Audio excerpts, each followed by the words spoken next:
లోక్సభ ఎన్నికలకు కేంద్ర ఎన్నికల సంఘం ఇప్పటికే షెడ్యూల్ విడుదల చేసింది.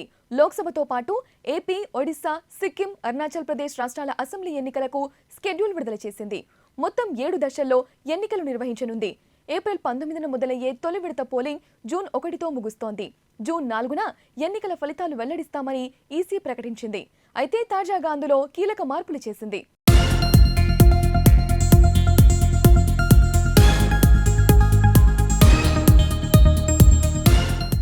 అరుణాచల్ ప్రదేశ్, సిక్కిం రాష్ట్రాల ఎన్నికలకు సంబంధించి ఎన్నికల సంఘం కీలక నిర్ణయం తీసుకుంది.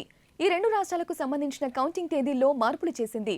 అరుణాచల్ ప్రదేశ్, సిక్కిం రాష్ట్రాల అసెంబ్లీ ఎన్నికల కౌంటింగ్ను జూన్ 2వ తేదీన చేపట్టనున్నట్లు ఈసీ వెల్లడించింది. ఈ 2 రాష్ట్రాల అసెంబ్లీ గడువు జూన్ 2వ తేదీన ముగియనుండటంతో ఈసీ ఈ నిర్ణయం తీసుకుంది.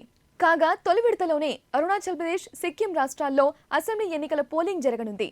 అరుణాచల్ ప్రదేశ్లో 60 అసెంబ్లీ స్థానాలు, సిక్కింలో 32 స్థానాలకు పోలింగ్ జరగనుంది.